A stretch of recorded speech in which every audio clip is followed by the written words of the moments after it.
প্রিয় শিক্ষার্থীরা, আজকের হিন্দু ধর্ম ক্লাসে সবাইকে স্বাগত। আশা করি সবাই ভালো আছো, সুস্থ আছো এবং স্বাস্থ্যবিধি মেনে চলছো। আজকে তোমাদের লেসন প্ল্যান অনুযায়ী ক্লাস হচ্ছে প্রথম অধ্যায় ঈশ্বরের স্বরূপ। ঈশ্বরের স্বরূপ, ঈশ্বর বলতে আমরা বুঝি এই বিশ্ব ব্রহ্মাণ্ডের সকল প্রাণী ও বস্তুর একজন স্রষ্টা রয়েছে, যাকে আমরা সৃষ্টিকর্তা বা ঈশ্বর বলি। আর স্বরূপ, স্ব মানে নিজ, আর রূপ মানে আকৃতি। তাহলে আজকের আলোচনার বিষয় হচ্ছে ঈশ্বরের স্বরূপ। এই বিশ্ব ব্রহ্মাণ্ডের সকল প্রাণী বা বস্তুর একজন স্রষ্টা রয়েছেন, যাকে আমরা সৃষ্টিকর্তা বলে থাকি। এই সৃষ্টিকর্তার অনেক নাম, যেমন ব্রহ্ম, পরমাত্মা, ভগবান ইত্যাদি। তিনি এক এবং অদ্বিতীয়। তিনি নিরাকার, তবে প্রয়োজনে সাকার রূপ ধারণ করতে পারেন। ঈশ্বরের সাকার রূপ হলো দেবতা, দেবদেবী ও অবতার। তাহলে এই অধ্যায় পাঠ করলে আমরা জানতে পারবো স্রষ্টা ও ঈশ্বর শব্দের অর্থ, ঈশ্বরের স্বরূপ, ঈশ্বরের একত্ব সম্পর্কে জানতে পারবো। দেখো, পাঠ একে আছে স্রষ্টা ও ঈশ্বর শব্দের অর্থ। পাঠ একে আছে স্রষ্টা ও ঈশ্বর শব্দের অর্থ। স্রষ্টা ও ঈশ্বর শব্দের অর্থ, স্রষ্টা মানে যিনি সৃষ্টি করেন। যেমন মৃৎশিল্প, মাটি দিয়ে হাড়ি, পাতিল, খেলনা ইত্যাদি সৃষ্টি করেন, কিন্তু মাটি সৃষ্টি করতে পারেন না। শুধু মাটি নয়, এই পৃথিবীতে মানুষ, গাছপালা, জীবজন্তু, আকাশ, চন্দ্র, সূর্য, গ্রহ, তারা কিছুই সৃষ্টি করতে পারে না। এইগুলো যিনি সৃষ্টি করেছেন তাকে আমরা স্রষ্টা বা সৃষ্টিকর্তা বলে থাকি। এই সৃষ্টিকর্তার অনেক নাম। এই সকল সৃষ্টির পেছনে এক অসীম শক্তি বিরাজ করছে। এই অসীম শক্তির বলে সবকিছু একটি নিয়মের মধ্যে আবর্তিত হচ্ছে। যিনি এই মহাশক্তিধর, তাকে আমরা স্রষ্টা বা সৃষ্টিকর্তা বলে থাকি। এই স্রষ্টা বা সৃষ্টিকর্তাকে আমরা ঈশ্বর বলি। ঈশ্বর শব্দের অর্থ হচ্ছে প্রভু। ঈশ্বর সর্বশক্তিমান। তিনি ঈশ্বর শৃঙ্খলার সঙ্গে জীবজগৎকে নিয়ন্ত্রণ করেছেন। সকল শক্তি ও গুণের আধার ঈশ্বর। সূর্যের আলো ঈশ্বরের আলো। সূর্যের আলো পৃথিবী আলোকিত হয় এবং গাছপালা খাবার গ্রহণ করে সূর্যের আলো থেকে। ঈশ্বর জীবের মধ্যে যখন আত্মারূপে অবস্থান করে, তখন তাকে বলা হয় জীবাত্মা। তিনি সৃষ্টি, স্থিতি ও পালনের একমাত্র কর্তা। ঈশ্বর সৃষ্টি করে, পালন করেন এবং ধ্বংস করে ভারসাম্য রক্ষা করেন। তিনি মৃত্যুর সীমায় জীবনকে বেঁধে দিয়েছেন। এভাবে তিনি জীবজগতের উপর প্রভুত্ব করেন। হিন্দু ধর্ম অনুসারে ঈশ্বরকে বা স্রষ্টাকে আমরা বহু নামে ডাকি, যেমন ব্রহ্ম, ঈশ্বর, ভগবান, পরমাত্মা ইত্যাদি। এই পৃথিবীতে আরও অনেক ধর্মমত আছে, যেমন ইসলাম, বৌদ্ধ, খ্রিস্টান ইত্যাদি। বিভিন্ন ধর্মমতের অনুসারীরা বিভিন্ন নামে ডাকে, যেমন খুদা, গড ইত্যাদি। একই স্রষ্টার বিভিন্ন নাম। স্রষ্টা একজন, কিন্তু স্রষ্টার বিভিন্ন নাম, যেমন ঈশ্বর, ভগবান, পরমাত্মা, মানে একই স্রষ্টার বিভিন্ন নাম। ঈশ্বর স্রষ্টার একটি নাম। তাহলে আমরা ঈশ্বরের স্বরূপ, নিরাকার ও সাকার সম্পর্কে জানব। ঈশ্বরের স্বরূপ, পৃথিবীতে এমন অনেক বস্তু আছে যাদের আকার আছে, যেমন মানুষ, গাছপালা, জীবজন্তু, এগুলোর আকার আছে। আবার এমন অনেক বস্তু আছে যেগুলো, এমন অনেক জিনিস আছে যেগুলোর আকার নেই, যেমন বায়ু, আলো, গন্ধ, শব্দ ইত্যাদি। ঈশ্বরের কোনো আকার নেই। তিনি নিরাকার, তাকে চোখে দেখা যায় না, কিন্তু তার অস্তিত্ব অনুভব করা যায়। যেমন আমরা বিদ্যুৎ কি চোখে দেখতে পারি না, কিন্তু কি তাকে অনুভব করতে পারি। ঠিক ঈশ্বরকে আমরা চোখে দেখতে পাই না, কিন্তু তার অস্তিত্ব আমরা অনুভব করতে পারি। যেমন মানুষের মধ্যে ঈশ্বর আত্মারূপে অবস্থান করে। ঈশ্বর সর্বশক্তিমান। ঈশ্বর নিজেকে এবং নিজের অংশ বিশেষকে রূপদান করেন অবতার ও দেবদেবী হিসাবে। ঈশ্বর নিজেই জীবের মধ্যে যখন আত্মারূপে অবস্থান করে, তখন তাকে বলা হয় জীবাত্মা। ঈশ্বরের সাকারূপ কারা? অবতার ও দেবদেবীরা। তাহলে আমরা অবতার সম্পর্কে জানবো। যখন ধর্মের গ্লানি উপস্থিতি হয় এবং অন্যায় অবিচার বেড়ে যায়, অধর্মের অভ্যুত্থান ঘটে, তখনই কোনো না কোনো রূপ ধারণ করে পৃথিবীতে অবতরণ করে। অবতরণ শব্দটির অর্থ হচ্ছে নেমে আসা। অবতরণ শব্দটির অর্থ নেমে আসা। মনে রাখবে, অবতরণ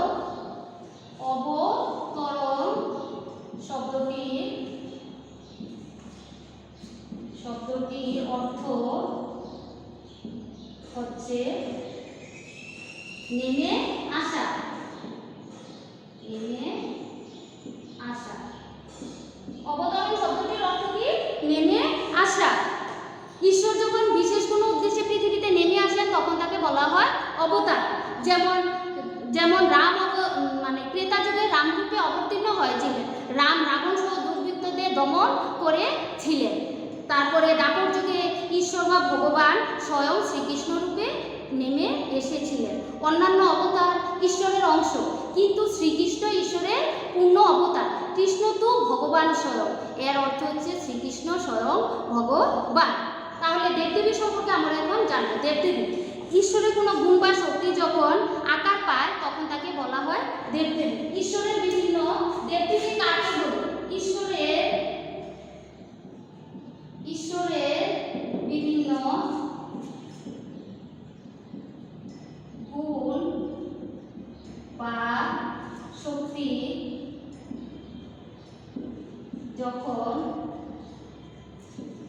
আকার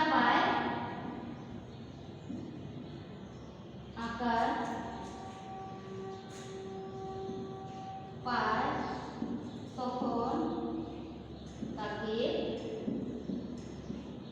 দেব দেবী বলে। তোমাদের পরীক্ষায় প্রশ্ন আসে যে দেবদেবী কাকে বলে? ঈশ্বরের বিভিন্ন গুণ বা শক্তি যখন আকার পায় বা আকার ধারণ করে, আকার পায় বা ধারণ করে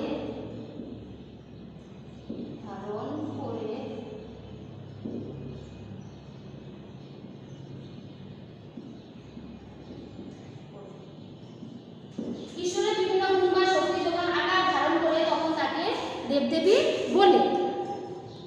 যেমন ব্রহ্মা সৃষ্টি করেন, বিষ্ণু পালন করেন, শিব ধ্বংস করে ভারসাম্য রক্ষা করেন, দেবী দুর্গা শক্তির দেবী, লক্ষ্মী ধন সম্পদের দেবী। লক্ষ্মী কিসের দেবী? ধন সম্পদের দেবী। সরস্বতী বিদ্যার দেবী। দেখো সরস্বতী কিসের দেবী? সরস্বতী বিদ্যার দেবী। লক্ষ্মী ধন সম্পদের দেবী। যেহেতু দেবদেবীরা ঈশ্বরের অংশ, তাই দেবদেবীকে সন্তুষ্ট করলে ঈশ্বরকে সন্তুষ্ট করা হয়। জীবাত্মা, ঈশ্বর যখন জীবের মধ্যে আত্মারূপে অবস্থান করে তখন তাকে বলা হয় জীবাত্মা। রবীন্দ্রনাথ ঠাকুর জীবের মধ্যে ঈশ্বরের অবস্থান সম্পর্কে বলেছেন, সীমার মাঝে অসীম তুমি, সীমার মাঝে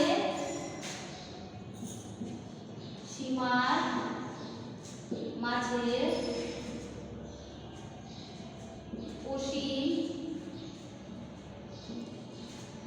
তুমি বাজাও আপন সুর। সীমার মাঝে অসীম তুমি বাজাও আপন সুর, আমার মধ্যে তোমার প্রকাশ, আমার মধ্যে তোমার প্রকাশ, তাই এত মধুর।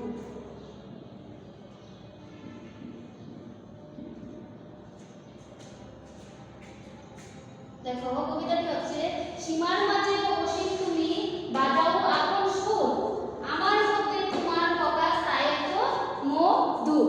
তাহলে দেহের সীমায় জীবাত্মা রূপে পরমাত্মা বা ঈশ্বর বিদ্যমান থাকে। জীব সেবা সম্পর্কে স্বামী বিবেকানন্দ বলেছেন, বহুরূপের সম্মুখে তোমায় ছাড়ি কোথায় খুঁজেছ ঈশ্বর, জীবে প্রেম করে যেজন সেজন সেবিছে ঈশ্বর। অর্থাৎ এক ঈশ্বরকে বাইরে খোঁজার প্রয়োজন নেই, জীবকে সেবা করলে ঈশ্বরকে সেবা করা হয়, কারণ জীবের মধ্যে ঈশ্বর আত্মারূপে অবস্থান করেন। তাহলে ঈশ্বরের একত্ব সম্পর্কে আমরা এখন জানব। ঈশ্বরের স্বরূপ নানাভাবে প্রকাশিত হয়। তিনি এক এবং অদ্বিতীয়, তিনি নিরাকার, তবে প্রয়োজনে সাকার রূপ ধারণ করতে পারেন। ঈশ্বর যখন কৃপাময় ও দয়াময় তখন তাকে বলা হয় ভগবানের মধ্যে 6টি গুণ আছে, ঐশ্বর্য, বীর্য, যশ, শ্রী, জ্ঞান, বৈরাগ্য। এই 6টি গুণ মিলেই ভগবান নামটি হয়েছে। ঈশ্বর যখন দুষ্টের দমন, সৃষ্টের পালন, সত্য ও ন্যায় নীতি প্রতিষ্ঠার জন্য পৃথিবীতে অবতরণ করেন তখন তাকে বলা হয় অবতার। যেমন শ্রীরাম, শ্রীকৃষ্ণ, মৎস্য অবতার, কুর্ম অবতার, বড় অবতার ইত্যাদি। ঈশ্বরের কোনো গুণ বা শক্তি যখন আকার পায় তখন তাকে দেবদেবী বলা হয়। যেমন ব্রহ্মা সৃষ্টি করেন, ঈশ্বর রূপে ব্রহ্মা কি করেন? সৃষ্টি করেন। ঈশ্বরের 3টি প্রধান কর্মের জন্য 3টি রূপ। ঈশ্বরের কয়টি কর্ম? 3টি কর্ম। এই 3টি কর্মের জন্য 3টি রূপ। যেমন ব্রহ্মা সৃষ্টি করে, বিষ্ণু পালন করেন, শিব ধ্বংস করে ভারসাম্য রক্ষা করেন। দেবী দুর্গা শক্তির দেবী, সরস্বতী বিদ্যার দেবী এবং লক্ষ্মী ধন সম্পদের দেবী। শ্রীমদ্ ভগবত গীতায় বলা হয়েছে, যারা অন্য দেবতায় ভক্তিমান হয়ে শ্রদ্ধার সঙ্গে আমার পূজা করে তারাই ঈশ্বরের পূজা করে।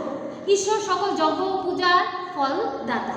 যে আমাকে যেভাবে উপাসনা করে আমি তাকে সেভাবেই সন্তুষ্ট করি। বলা হয়েছে শ্রীমদ্ ভগবত গীতায়, তুমি বায়ু, মানে ঈশ্বর বায়ু, তুমি যম, তুমি অগ্নি, তুমি বরুণ, তুমি ব্রহ্মা এবং ব্রহ্মার স্বরূপ, স্রষ্টা, মানে ঈশ্বরের সব কিছু। তাহলে আমরা যে পড়েছি এর মধ্যে কিছু কঠিন শব্দার্থ আছে। যেমন যম, যম শব্দের অর্থ হচ্ছে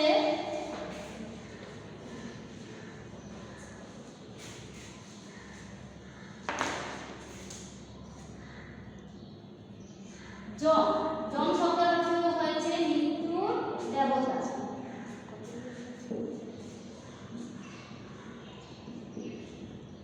দেখো প্রজা, প্রজা, প্রজা শব্দের অর্থ সৃষ্টি।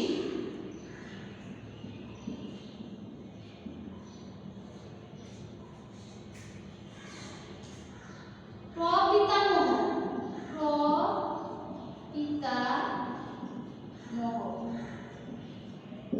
প্রপিতামহ মানে পিতা, পিতা, পিতা, পিতা। তারপরে আছে অগ্নি, অগ্নি শব্দের অর্থ হচ্ছে তেজের দেবতা, তেজ এর দেবতা। তাহলে যম শব্দের অর্থ কি? মৃত্যু দেবতা। প্রজা সৃষ্টি, প্রপিতামহ, প্রপিতামহ, পিতা, পিতা, অগ্নি তেজের দেবতা। এভাবে শব্দের অর্থগুলো জেনে নিবে। তাহলে আমরা যে পড়েছি এর মধ্যে তোমাদের মানে কিছু বহু নির্বাচনী প্রশ্ন আসে পরীক্ষায়। তাহলে এখন কয়েকটি বহু নির্বাচনী প্রশ্ন তোমাদের দেখিয়ে দিচ্ছি। ঈশ্বর শব্দটির অর্থ কি? দেখো, ঈশ্বর, ঈশ্বর শব্দটির অর্থ কি? এরা ঈশ্বর শব্দটির অর্থ কি? উত্তর প্রভু, প্রভু।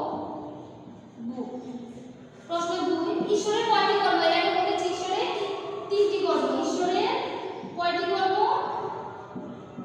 ঈশ্বরের কয়টি কর্ম? কয়টি কর্ম? উত্তর 3টি, উত্তর 3টি। প্রশ্ন 3, অবতরণ শব্দের অর্থ কি? অবতরণ শব্দের অর্থ কি? এর আগে কিন্তু বলেছি অবতরণ শব্দের অর্থ কি? অবতরণ শব্দের অর্থ হলো নেমে আসা।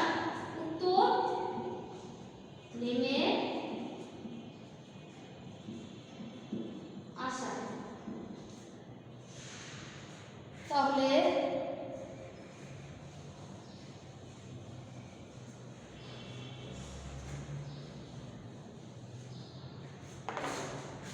ঈশ্বরের সাকার রূপকে কি বলে? প্রশ্ন 4, ঈশ্বরের, ঈশ্বরের সাকার রূপকে কি বলে?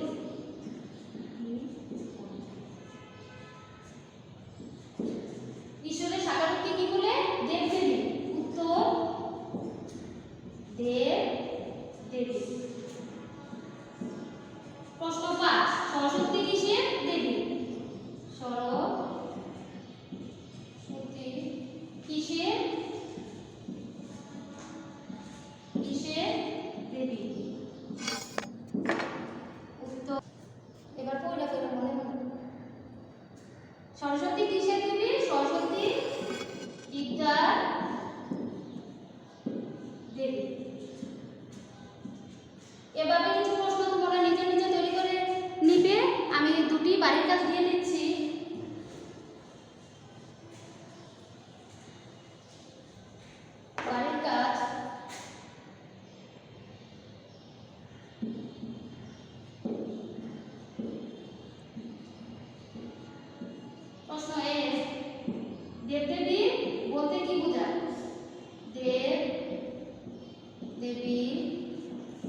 দেবদেবী বলে। যেমন ব্রহ্মা সৃষ্টি করেন, বিষ্ণু পালন করেন, শিব ধ্বংস করে ভারসাম্য রক্ষা করেন। এভাবে প্রশ্নটি সুন্দর করে গুছিয়ে লিখবে।